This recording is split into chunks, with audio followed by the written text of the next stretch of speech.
कथाकार भवानी भिक्षुद्वारा लेखिएको त्यो फेरि फर्कला कथा आजको यस भिडियोमा वाचन गर्दैछौँ। श्रवण गरेर साथ दिनुहोला। त्यो फेरि फर्कला। कर्मश अग्लो हुँदै गएको कष्टप्रद कठोर दुर्गम पहाडको छेड पथलाई आँखाले भेटेसम्म हेर्दा मान्छे पो हो कि भ्रम पार्ने एउटा धब्बा जस्तो केही पनि देखिएन। सूर्यले पश्चिमतर्फको पर्वत पछाडि आफ्नो मुख लुकाए तापनि तिनको लाली कालो पहाडका टुप्पाहरूमा फैलिन गएको थियो। खोलाहरू आफ्नो अविराम गीत गाएकै थिए। उनीहरूलाई जगतको चिन्तामा केही रस अनुरक्ति थिएन। धमिलोपना अन्धकारतिर डुब्दै गइरहेको थियो। मधेसबाट आउन लागेको एउटा यात्रीले यौवनको सिँढीमा खुट्टा अडाई घरको द्वारमा उभिएकी सानीसँग सोध्यो, यहाँ बास पाइन्छ? कुन्नी आमासँग सोध्नुपर्छ। आमा, तिम्री आमा कता छिन्? को हुन्? मैले त चिनेको छैन, कोसँग सोध्ने?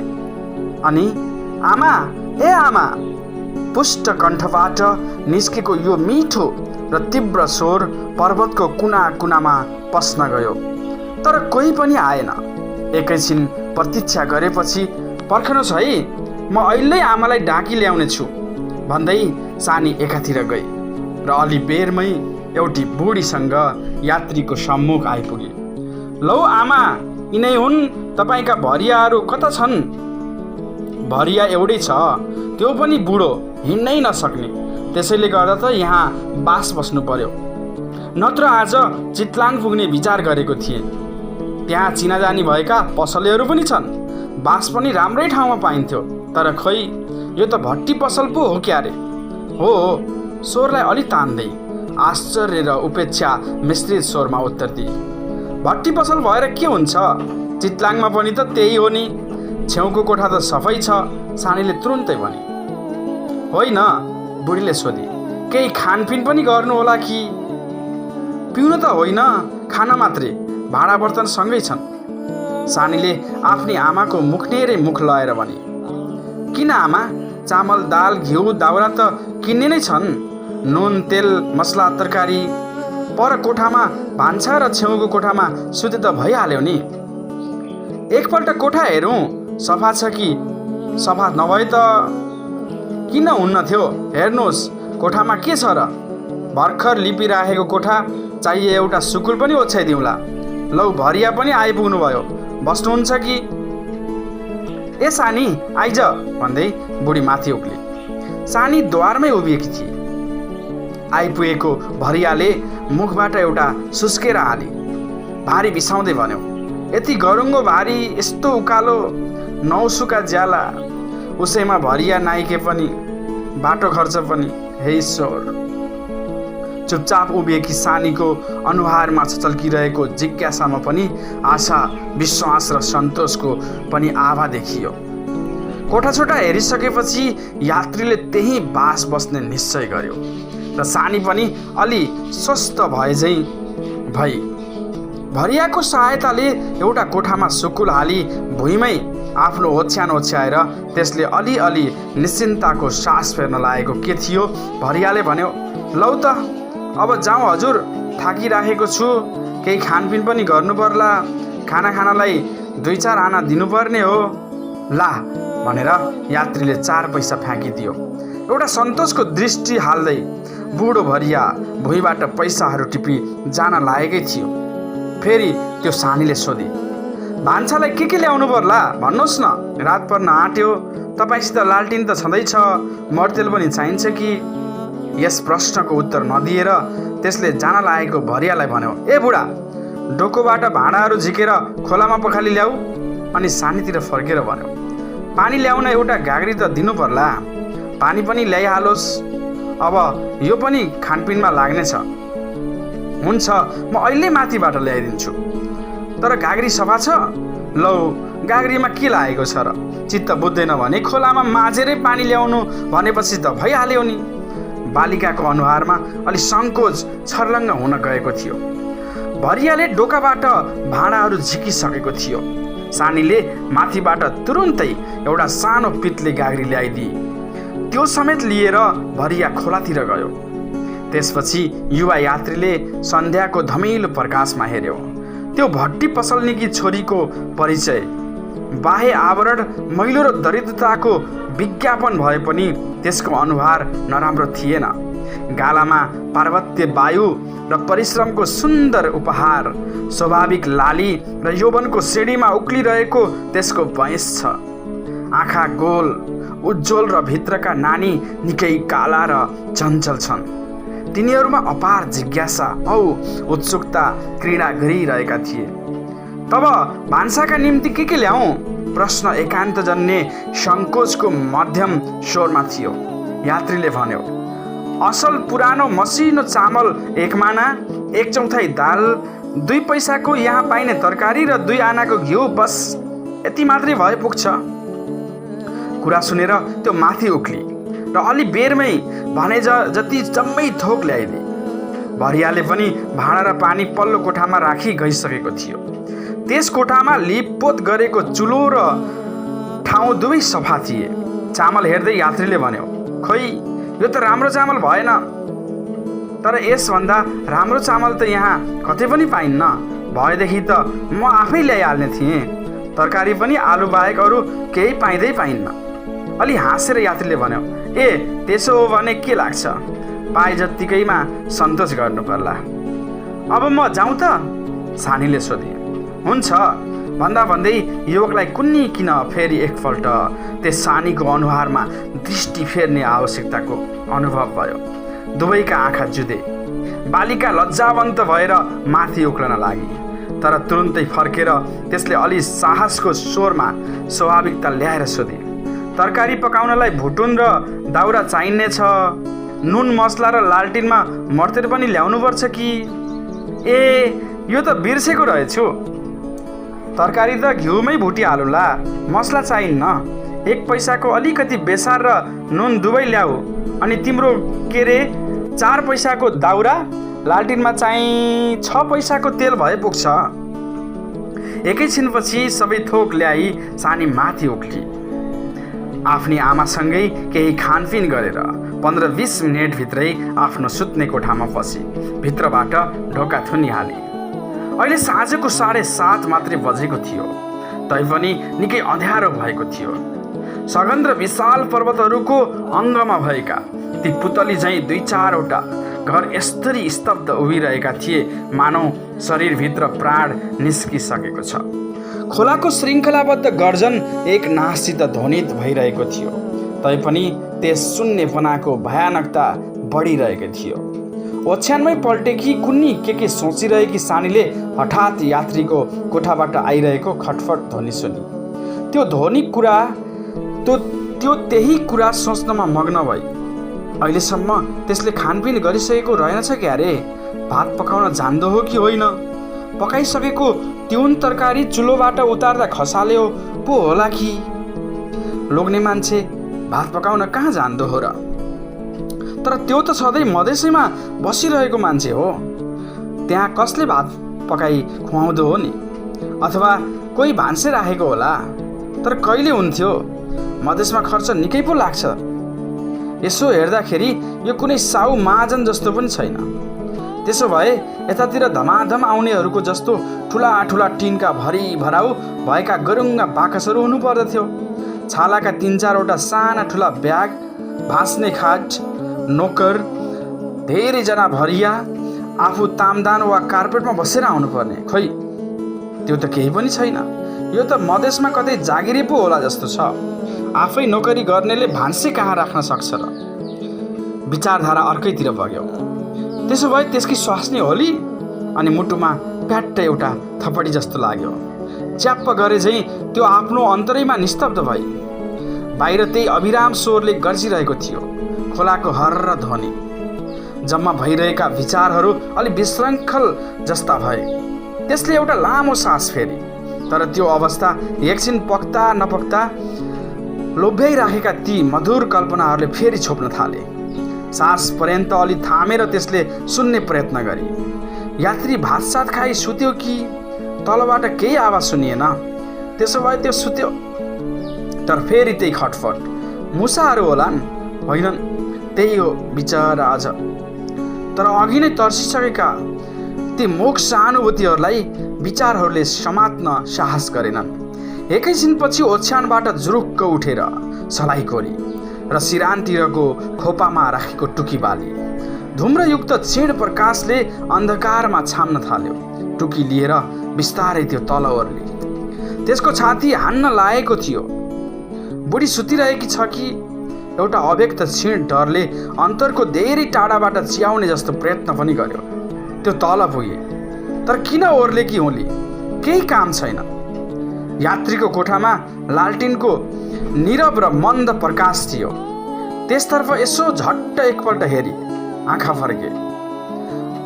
त्यो आफ्नो सेतो ओछ्यानमा सुतिरहेको थियो, निश्चिन्त, निरुद्विग्न, निर्विकार। प्राण पर्यन्तलाई तीव्रताका साथ तानिलिने एउटा भयानक लोभ त्यसको भित्र मुटुको हनाइको साथै हान्न लाग्यो र कुनै अव्यक्त उल्लास, साहस, डर र पीडाको भन्न नसकिने मिश्रण त्यसको नसामा दगुर्न थाल्यो। प्रवाहित भयो। त्यही हलचल, त्यही प्रवाह लिएर त्यो माथि पुगे। आफ्नो मैलो ओछ्यानमा लडी। यात्री चाहिने बिहानै उठेर गइहाल्यो। सानीको आँखामा आइसकेका र छचल्किरहेका मुख मोह र कुन्नी कस्ता अव्यक्त आकाङ्क्षाहरू त्यसलाई निकै टाढासम्म पहाडको टुप्पामा पुर्याइ फर्के। कुन्नी केले हो त्यसको मन भारी हुँदै आयो। हृदयमा आर्द भावनाहरूमा गरुङ्गो भावना प्रवाह हुन थाल्यो। त्यसको भित्र मनमा लगातार एउटा प्रश्न उम्लन थाल्यो, त्यो फेरि फर्कला? तर सानीको त्यस प्रश्नको समाधान भएन। त्यो यात्री फर्केन। केही दिनपछि सानीको बिहा पनि भयो। त्यो आफ्नो घरमा गई। घर गृहस्थीको कर्तव्य र लोग्नेको प्रेम, माया, ममता इत्यादि पनि साधारण नियम जस्तै समातिन थाले। उनीहरूका कार्यमा सानीबाट केही अस्वाभाविकता पनि परेन। तर सानीको गाउँले संस्कृति भएको सुदूर अन्तरको एउटा मनले भगवानको वरदान जस्तो समातेको त्यो प्रश्न, त्यो फेरि फर्कला? ले दिनमा 2-4 पटक अवश्य च्याउने प्रयत्न गरिहाल्थ्यो। लोग्नेको घरमा रहेका बखत कहिलेकाहीँ एउटा शङ्काले भयानक अन्तर सङ्ग्राम मचाइदिन्थ्यो। म यहाँ छु, यात्रु फर्केर गइहालेको भए। तर यस प्रश्नको विश्लेषण गर्ने साहस त्यस बखतसम्म त्यसमा रहनै जान्नथ्यो। कस्तो गरुङ्गो, कस्तो भयानक, कस्तो पीडाप्रद शङ्का हो। बरु यात्री कहिल्यै पनि नफर्कोस्। त्यसको पथ हेर्दा हेर्दै यस जीवनको पनि अन्त भइजाओस्। तर सानीलाई नभेटी त्यो त्यसै गइहाल्ला भन्ने विधि विधानको स्वागत गर्ने शक्ति त्यसमा थिएन। त्यो तृष्णा, त्यो अन्तकालीन प्रतीक्षा, त्यो दिनहुँको अभ्यस्त निराशाको धक्का त्यसको सासमा मिसिसकेको थियो। त्यही त्यसको जीवन थियो, त्यही त्यसको जीवनक्रम। त्यसैलाई समातेर त्यो आफ्नो जीवन गृहस्थीको गृहिणी थिए, आफ्नी सासुकी बुहारी र पोइकी जोई। तर कदाचित कुनै हठात अभिशापले त्यही छिन्न भिन्न गरिदिएको अवस्थामा पनि त्यो सानी चाहिने गृहिणी, बुहारी र लोग्नेकी स्वास्नी भइरहन सक्ले? कुन हृदयबाट यस्तो आशा गर्ने? यति भए पनि सानीबाट लोग्नेका प्रति पत्नीत्वमा केही बाधा व्याघात परेको थिएन र त्यस पत्नीत्वमा कुनै छल थियो, कतैबाट त्यसमा छिद्र थियो। यो कुरा भन्नेलाई भयानक श्राप दिने शक्ति पनि त्यस सानीमा अवश्य थियो। नारीको विशाल हृदयमा बालकप्रति, आमा बुवाप्रति, माइतका साथीभाइको प्रति, पति गृहमा सासू ससुरा जेठाजु देवर भतिजा आदि सबैको प्रति ममता रहन सक्छ भने सानीको हृदयमा त्यस यात्रीप्रति पनि कुनै प्रतिध्वनि थियो। नारी चाहिँ पतिकी स्वास्नी हो, यो कुरा प्रदीप्त सूर्य झैँ सत्य छ, तर पत्नीत्वको हदसम्म मात्रै। किन्तु नारी एक मात्र पत्नी त होइन, त्यो पत्नी बाहेक पनि केही हो। बहिनी हो, बुहारी हो, दिदी हो, भाउजू हो, आमा हो र यी सबैभन्दा पर नारी मूर्तिमय ममता हो। समस्त जगतमा नारीकै महान ममता छरिन नगएको भए यो विशाल विश्व शुष्क रुख झैँ निर्जीव काठ मात्र रहन जान्थ्यो। जाने बखतमा यात्रीले 15 दिनमा फेरि फर्कनु पर्ला भन्ने कुरा गरेको थियो। त्यस 15 दिनको प्रतीक्षा सानीलाई अझसम्म पनि याद छ। 6-7 दिन एउटा भयानक उदासीनता, महान शून्यतामा समाप्त भएको थियो। 8औं दिनदेखि आजैका दिनमा त्यो फेरि फर्केला भन्ने आशाले अलिअलि च्याउने प्रयत्न गर्यो। सानीलाई सम्झना छ, त्यस दिन गाईलाई खुवाउने घाँस काट्न जाँदा कुन भावना, कुन आशा, कुन उत्साहले त्यो पहाडको टुप्पासम्म पुगिन्छ। घाँसको भारी भुइँमा राखी एउटा ढुङ्गामा बसी आफ्नो अन्तरको सुखद कल्पनामा मग्न भइछ। आँखा एकाग्र भएर नेपालबाट आउने बाटो हेरिरहेका थिए। त्यतातिरबाट आउनेहरूलाई देख्दा त्यसको भित्री कल्पना एउटा उत्साह भरिन जान्थ्यो, अत्यन्त सुखद र प्राणप्रद। त्यस्तै आजैका दिन त्यो पनि संसारैको प्रसन्नता आफ्ना अङ्ग प्रत्यङ्गमा सञ्चित गरी आउला। आफ्नो पूर्व परिचयको प्रसन्नता अलिअलि हाँसोमा छरिदेला र फेरि एक दिन त्यही बास बस्ला। तर बास नबसेदेखि त छि, यस्तो दुष्कल्पना, त्यसलाई कति पनि असुविधा र दुःख म कहाँ परेको थिएन। मैले जम्मै काम गरिदिएकी थिएँ, राम्ररी पकाई खाई सुतेको थियो, किन नबस्नु। यस्तै प्रकारले नित्य नयाँ नयाँ कल्पनाहरू त्यसको आशालाई प्रदीप्त तुल्याउँदै दिनहरूलाई बिताउँदै गए। अन्ततः त्यो चिर अभिषिक्त 15औं दिन पनि आयो। सानीलाई सम्झना छ, त्यस दिन बिहान हुनुभन्दा 3 घण्टा अगाडि राति नै त्यसको निद्रा खुलिहाल्यो। ढोका खोलेर एकपल्ट बाहिरतिर हेर्दा रात धेरै बाँकी थियो। जुन टह टह लागिरहेका र आकाश स्वच्छ थियो। खोलाको हर र ध्वनि उत्फुल्लताको स्वागत गान झैँ लाग्यो। भगवानको बास गर्ने आकाश आफ्नो निर्मल जुनमा हाँसिरहेको जस्तो प्रतीत भयो। 2-3 घण्टामै प्रदीप्त सूर्य निस्कने छन्। पहाडका टुप्पामा तिनका सुनौला किरणहरू फैलिन जान्छन्। यही दिन त्यसको आउने शुभोत्सव हुन्छ। त्यो आउला, भोलि नै त्यो आउला। बिहान हुने बित्तिकै त्यो हिँड्छ र सुखको भण्डार चाहिँ भएर सानीलाई भेट्टाउला। धेरै बेरसम्म त्यो त्यसै विचारमा मग्न, सुख कल्पना विभोर भएर बसिरहे। अनि एउटा आत्तिए जस्तो लामो सास फेरि आफ्नो कोठामा गएर ओछ्यानमा ओल्टे कोल्टे गर्न थाले। त्यसपछि बिहान पनि भयो, सूर्य पनि उदायो। सानीले उद्विग्न प्रतीक्षा पनि गरी। साँझ भयो, रात पनि पर्यो। तर 15 दिनको अत्यन्त उद्विग्न प्रतीक्षाको परिणाम स्वरूप सानीले पाए त्यो भएन। आँखामा आँसु, हृदयमा वेदना, प्राणमा अन्धकार, कण्ठमा भक्कानु र रोम पर्यन्त आर्द रुदन भरेर त्यस यात्रीको सट्टामा सानीले यही 4 अक्षरको स्वागत गरी आफ्नो मुटुमा बसाली। त्यो आएन। कठैबरी नारीको निर्बल हृदय, तमा उत्सर्गको परिमाण कति छ। उत्सर्ग गर्नलाई तैँले कति रस, कति माया, कति बन्धन र कुन्नी के सञ्चित गरिराखेकी छिस्। त्यस्ता कयौं 15 दिन बिते। जीवनमा र जीवन क्रममा आद्यन्त झैँ भिन्नता आइलाग्यो। फेरि त्यो आएन।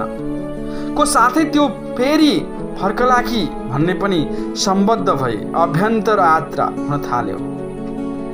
यस यात्राको विराम कहाँ छ, लक्ष्य कहाँ छ र अन्त कहाँ छ? जीवनको शेषमा कि त्यसभन्दा पनि पारी कुन्नी कर्मशः अग्लो हुँदै गएको कष्टप्रद कठोर दुर्गम पहाडको छिड पथलाई आँखाले भेटेसम्म हेर्दा मान्छे पो हो कि भन्ने भ्रम पार्ने एउटा धप्पा जस्तो पनि केही देखिएन। हुँदै युगैको परिवर्तन भयो। सानीकी आमा पनि अनन्तसँग भेट्न गइहाली, जहाँ गएर कोही पनि फर्कन्न। सानीले आफ्नो माइतकै घरमा त्यही पुरानो व्यवसाय थामी बसे। त्यो लोग्नेकै घरमा भएका बखत यात्री गइहालेछ कि भन्ने सानीको साह्रै सम्भावनीय शङ्काको टुङ्गो लाग्यो। त्यसपछि नेपालबाट लाखौं यात्रीहरू त्यही मार्खुको बाटो भई तल मधेसतिर ओर्ले। तर त्यो यात्री कहिल्यै त फर्कला?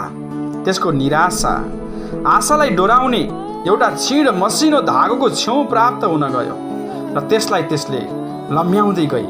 तर कति सुकुमार, कस्तो सुन्दर, कस्तो लोभ्याउने र कति लामो हुन्छ यो निराश आशाको मसिनो धागो।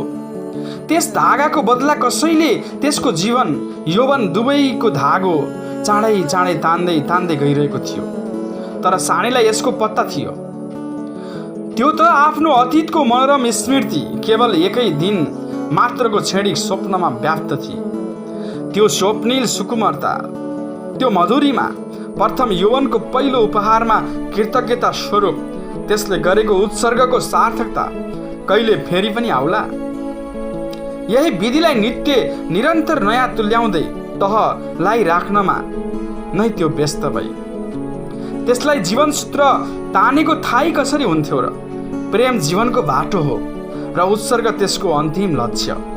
त्यस लक्ष्यसम्म पुगेपछि पाइन्छ आफ्नो अस्तित्वको विलुप्ति। एक दिन साँझको बखत सानी आफ्नो पसल उठाइसकेपछि द्वारमा अन्य मनस्क भई उभिरहेकी थिए। यस्तै उभिरहेको अवस्थामा, यस्तै शान्त क्लान्त सन्ध्याको धमिलोपनामा अनुरागको प्रतीक झैँ आएको थियो त्यो यात्री।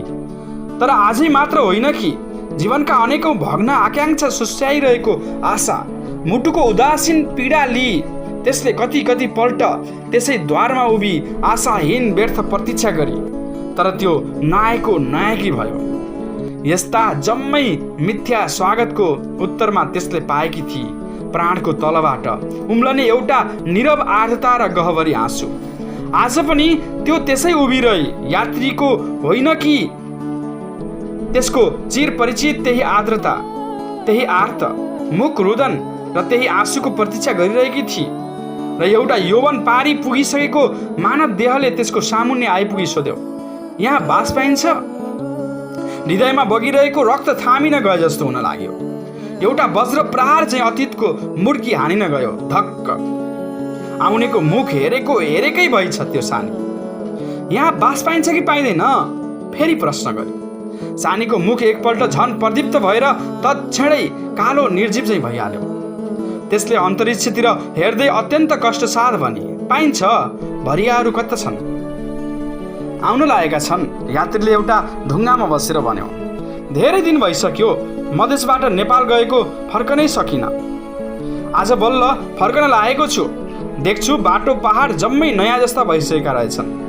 नेपाल जान लागेको बखत पनि यसै घरमा बास बसेको थिएँ। आज पनि त्यो घर भएदेखि यसैमा बसुला भन्ने विचार गरी घरबाट हिँडेको, बल्ल आइपुगेँ। खोइ त्यो बुढी सानी चाहिने त तिमी नै हौ कि? वज्रादपि कठोर प्रलय गर्जन भन्दा पनि तीव्र कोलाहलमय त्यस आउनेको उपयुक्त कुरा सुनेर सानीको अन्तरमा उत्रिन गयो। त्यो त्रस्त भइहाल्यो। यतिका दिनको दीर्घ प्रतीक्षा, यस्तो रौँलाई कल्पाइराख्ने नैराश्यको रुदनको अन्तरलाई यसरी सजिलोपनमा स्वागत गर्न त्यो तयार थिएन। उफ मानव! सानीको यस्तो जीवनव्यापी समस्त आकांक्षा, आशा, पीडा, रुदन, नैराश्य, तृष्णा, कल्पना, सुख, दुःख र समस्त आह्वानको प्रतीक जम्मै तिमी नै हौ। यो तिमीलाई थाहा पर्यन्त पनि छैन। तिमी यो सजिलो प्रश्नमा, तिम्रो यो अप्रत्याशित आगमनमा, यो जीवनव्यापी कथा समष्टिमा एउटा नारी हृदयको के कति चूर्ण विचूर्ण भइसकेको छ, तिमी किन कसरी अनुमान गर्न सक्दछौ? सुदूर क्षितिजबाट आएको ध्वनि झैँ सानीको मुखबाट निस्क्यो। सानी मै हुँ। हो, मैले चिनिसकेको थिएँ, तर तिमी त बुढी भइसकेछौ। आउनेले मुसुमुस्तु हाँस्दै भन्यो। बल्ल सानीका आँखा उघ्रे। त्यसलाई आफ्नो अंग प्रत्यङ्ग कसो खुम्चिन लागेको छाला देखेर बितेको दीर्घ समयको सम्झना भयो र झन प्रत्यक्षमा त्यसले देखी यात्राको 3/4 पुरा भएपछि त्यसले पाइछ। आशा समाप्तिको साथसाथै जीवन सन्ध्या पनि आइपुगेको रहेछ। दुनियाँ अझै भएको रहेछ, अर्कै भएको रहेछ। यस वर्तमानसँग त्यस सानीमा कुनै प्रकारको सामञ्जस्य रहेनछ। आशाले अझसम्म बुद्धिलाई धोका दिइरहेको थियो। सानी शिथिल क्लान्त झैँ हुन गई। उभिरहनमा शरीर साह्रै नै गलेको जस्तो भान हुन लाग्यो र त्यसै द्वारमा थचक्क बसी। बिहान हुने बित्तिकै त्यही अतीतको जस्तै यात्री फेरि हिँडिहाल्यो। त्यसै दिनदेखि त्यसको जीवनको उद्देश्य हरायो। त्यसले अझसम्म आफ्नो अन्तरमा समाति, आफ्नो आशामा झुन्डाइराखेका त्यसका उमङ्ग, उत्साह र यौवन पर्यन्तलाई यात्रीको त्यही एउटै वाक्यले खाइदियो। तर तिमी त बुढी भइसकेछौ। त्यसपछि त्यो नारी, त्यो जीवन पर्यन्तको मुख आशा, त्यो आफैमा निहित भइरहने गरुङ्गो वेदना, त्यो सानी आफ्नो दृढ प्रतीक्षामा आफैमा समाप्त भइहाली। तर त्यति मात्रै होइन, आहा, प्राणभन्दा पनि बढ्ता माया गरी तह लाइराखेको त्यसको जीवनव्यापी परिचित प्रिय त्यो प्रश्न पनि एउटा भयानक विषदको अन्धकारमा विलुप्त हुन गयो। त्यो फेरि फर्कला। यो कथा कक्षा 11 को अनिवार्य नेपाली विषयमा पाठ्य सामग्रीको रूपमा रहेको छ, जसलाई कथाकार भवानी भिक्षुले लेखेका हुन्। आजको यो कथा सामग्री कस्तो लाग्यो? जस्तो लाग्यो त्यस्तै सल्लाह सुझाव र प्रतिक्रिया दिन नभुल्नुहोला। धन्यवाद।